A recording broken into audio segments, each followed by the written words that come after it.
अस्सलाम वालेकुम, क्या हाल है आपकी? उम्मीद है कि ठीक होंगे। तो ये है जी, अभी ना सुबह का टाइम ख़त्म हुआ है और ना ही दोपहर का टाइम शुरू हुआ है। ये कोई दरमियाना सा टाइम है। तो ये मेरी किचन की हालत है। अभी बाहर का सारा मैंने काम किया और ये मेरा किचन का हाल इसलिए है कि आज जो हमारी दुकान में जो जितने भी कैबिन लगे हैं ना, उनको वो जो लकड़ी को लग जाता है ना घुन, वो लग गया था। तो काफ़ी दिनों से ये कोशिश कर रहे थे कि वो जो रैक है ना वो सारे खाली करके तो नए लगवा लिए जाएँ। तो आज ही मिस्त्री ने हमें टाइम दिया। मिस्त्री भी हमारे अपने गाँव का ही था, तो बस जी उसने टाइम दिया तो आज ही जी सारा खिलारा डाल दिया। तो अभी मैंने सारे बाहर की सफाई की, किचन को अभी मैंने रहने दिया कि दोपहर के लिए मैंने खाना भी बनाना था। अभी वो मिस्त्री आया था, उसके लिए मैं बनाने लगी थी, चाय बनाने लगी थी। तो बस मैंने यही सोचा कि पहले ये जो किचन का काम है ना, कि हांडी रोटी करने के बाद उसके बाद मैं बर्तन भी धोऊंगी, उसके बाद ही मैं सारी किचन की सफाई करूँगी। तो अभी मैं गोश्त बना रही थी। ये कुछ दिन पहले लेके आए थे, आधा मैंने पहले बना लिया था, आधा मैं अब बना रही हूँ। आज मैं मुख्तलिफ़ तरीके से बना रही हूँ। पहले मैं सारी चीज़ें एक साथ डाल के प्रेशर लगा के तो उसको बंद कर देती थी, फिर मसाला भूनती थी। लेकिन आज मैंने ऐसे किया कि पहले मैंने मसाला भूना, उसके बाद उसमें मैंने गोश्त डाल दिया। अब इसको 10-15 मिनट के लिए भून के तो फिर मैंने इसको प्रेशर लगा दिया और साथ साथ ही मैं अभी किचन की सफाई भी कर रही हूँ। अकेले बंदे के लिए ना इतना सारा काम करना बहुत ही मुश्किल हो जाता है, क्योंकि उसने किचन का काम भी देखना होता है, वॉशिंग का काम भी, क्लीनिंग का काम भी, बर्तन सारे काम खुद ही करने होते हैं। तो बस जैसे जैसे टाइम जिस काम के लिए मिलता गया ना, तो वैसे वैसे मैं करती गई। अब भी आज मुझे कहा गया था कि आप ना आज से सफाइयाँ इतनी ज़्यादा मत करना, सेहन भी मत धोना, क्योंकि अभी दुकान का काम ख़त्म करने के बाद जो हमारी अंदर की अलमारी है ना, वो भी लकड़ी की बनी हुई है, तो उसको भी लग गया था घुन। इसको पता नहीं पंजाबी या उर्दू में और कोई लफ्ज़ में कुछ बोलते हैं कि नहीं, लेकिन अभी तक मेरे ज़हन में ना यही आ रहा है। जब मुझे कोई और इसका लफ्ज़ याद आएगा ना, तो फिर मैं वो भी बता दूँगी।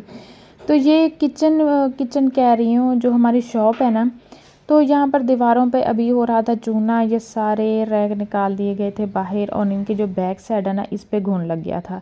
तो बाहर ये मिस्त्री भी था, हमारे घर के बच्चे भी थे, सारे लगे हुए थे काम में, क्योंकि ये शॉप का जितना भी खिलारा था ना, सारा ड्योढ़ी में रखा गया था। और यहाँ से हल्की हल्की जो हवा होती है ना, उसके साथ ये बूरा उड़ उड़ के हर तरफ जा रहा था। तो यहाँ दोपहर का टाइम हो गया था, खाना बन गया था, तो अभी सारे बच्चे और हम बैठ के यहाँ पर खाना खाने लगे थे। और मेरे बेटे को ये छोटे छोटे बर्तनों में ना ये शोरबे वाला सालन अच्छा नहीं लगता, इसलिए वो अपने लिए प्लास्टिक का डब्बा ले आया था।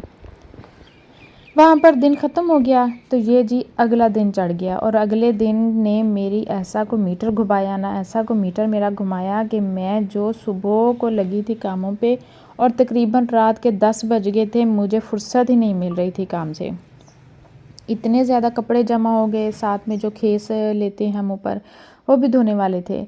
तो यहाँ पर ये अलमारी भी आज खाली करनी थी कि इस अलमारी की साइड पे भी कीड़ा लग गया था। तो यहाँ पर जितने भी सामान थे ना, कपड़े, डब्बे, जो जो मैंने रखे हुए थे, जूते, सारी आज मुझे अलमारी भी खाली करके देनी थी।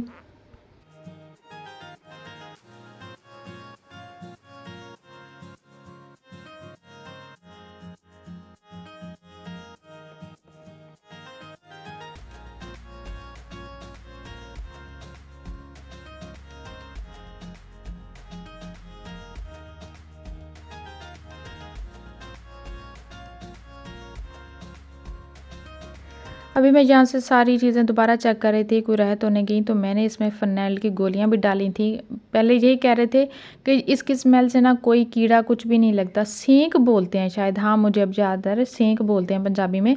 लेकिन फिर भी वो इतनी ताकतवर है ना कि उसको ये फ़िनाइल की गोलियों की स्मेल से भी कुछ नहीं हुआ। हालाँकि हमें कहते हैं कि इनको हाथ नहीं लगाना, ये ज़हर होती है, लेकिन फिर भी इन कीड़े मकोड़ों को कोई फ़र्क नहीं पड़ा।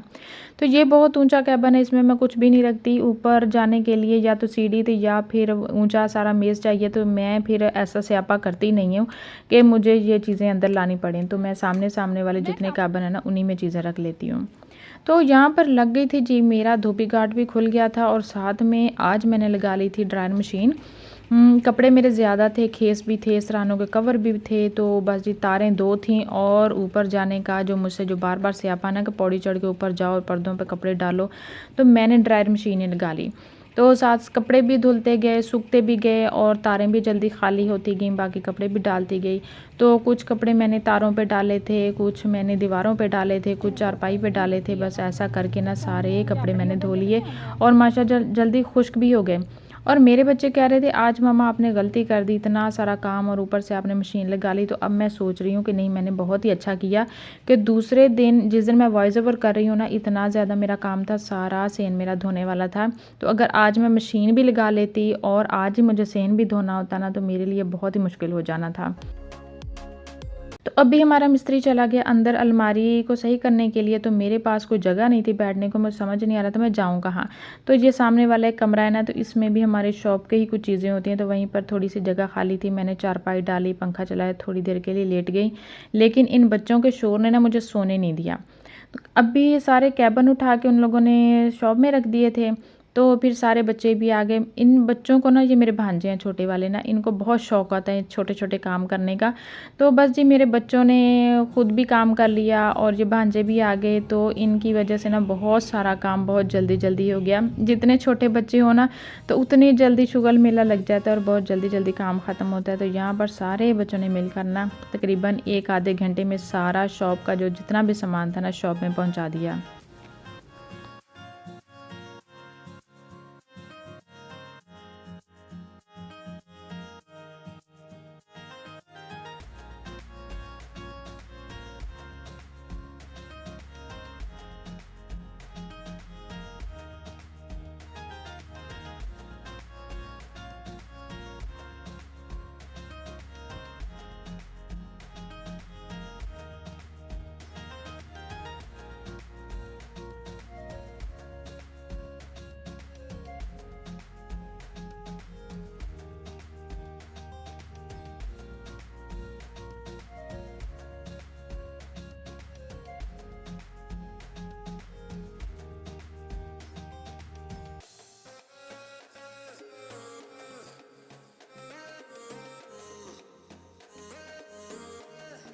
और खाना खाने के बाद जब मैं कमरे में आई ना, तो पहले तो मैंने इसका पहले बगौर जायज़ा लिया, बारीक बीनी से जिसको कहते हैं ना, जायज़ा लिया। कुछ गुस्से से जायज़ा लिया, कुछ घूर के जायज़ा लिया।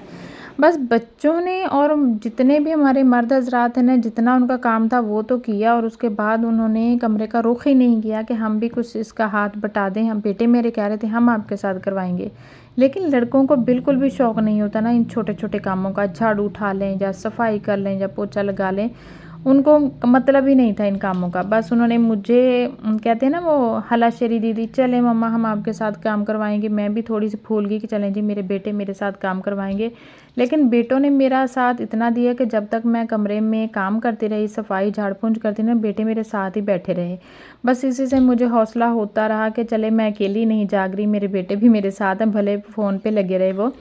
तो यहाँ पर पहले ये बुरा था, ये भी अलमारियों में भर गया, ये चटाई हर चीज़। इतना पहले तो कह रहे थे वैक्यूम ले आते हैं किसी के घर से, उसके सफाई कर लेंगे, पर उससे पहले झाड़ू भी लगाना पड़ेगा। तो मैंने सोचा जब मैंने झाड़ू ही पहले लगाना है तो फिर वैक्यूम की क्या ज़रूरत, बाकी काम भी मैं खुद ही कर लूँगी। तो फिर मैंने मना कर दिया कि नहीं रहने दो, खामखाई किसी का एहसान भी लेना है और वो चलाएँगे भी, हमें तो चलाना भी नहीं आता, वैक्यूम चलाते कैसे हैं, तो मैं खुद ही झाड़ू लगा लूँगी। पहले भी तो खुद ही कर लेती थी। तो ये कमरे की जो चगाट है ना, इसको भी घुन लग गया था, लेकिन मिस्त्री ने बोला कि इसका इतना ज़्यादा नुकसान नहीं है, अब लोगों का गुजारा भी हो जाएगा और ख़र्चा भी बच जाएगा। तो बस जी फिर मैंने झाड़ू उठाया, सारी साफ़ सफाई की। तो बाकी मैंने कैमरा उठाया नहीं था कि मैं वीडियो बनाती। मेरा दुपट्टा तो मैंने एक साइड पे रख दिया था और वो मसला ये था कि टाइम बहुत कम था और काम बहुत ज़्यादा था मेरे लिए, तो फिर मैंने इसकी कोई वीडियो बनाई नहीं। बस ये आई थी मेरी आज की वीडियो। सारा दिन बहुत ज़्यादा मसरूफ़ियत रही और जब मैं रात को सोने के लिए लेटी ना, तो मुझे पता ही नहीं चला कि मैं सोई कहाँ हूँ, तो इतनी ज़्यादा नींद आ रही थी।